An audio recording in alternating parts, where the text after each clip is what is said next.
Hello, welcome back to the Leukopak Lady.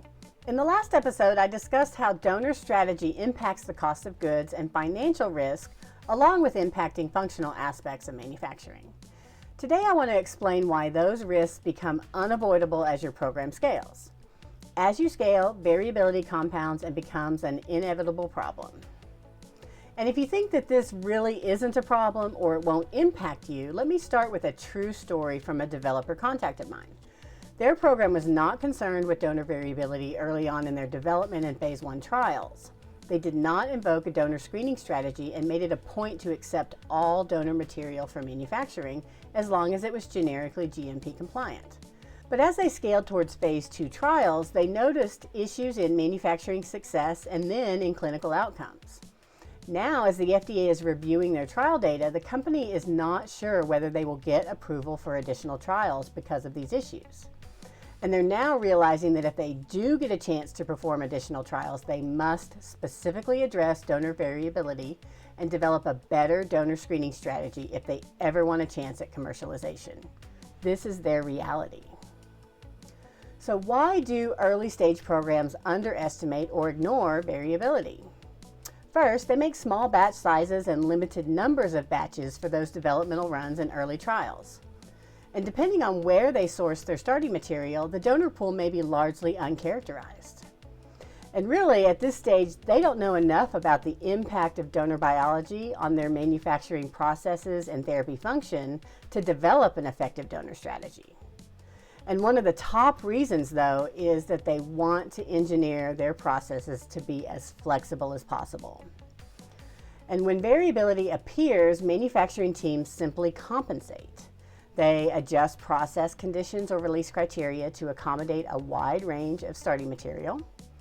They extend timelines to give themselves more time to optimize processes. And many will actually better define starting material product specifications, but still fail to address donor biological differences directly.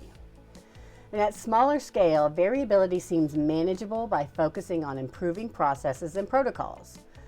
Addressing donor biology seems more complicated, and manufacturing teams just are much less experienced in this area. And early on, there's an illusion of robustness because processes are being adjusted constantly. But really, this is the manufacturing team compensating blindly for donor variability. So when programs scale up for larger trials, batch sizes and numbers increase. Manufacturing is done in parallel with other processes, sites expand, and also regulatory expectations become better defined.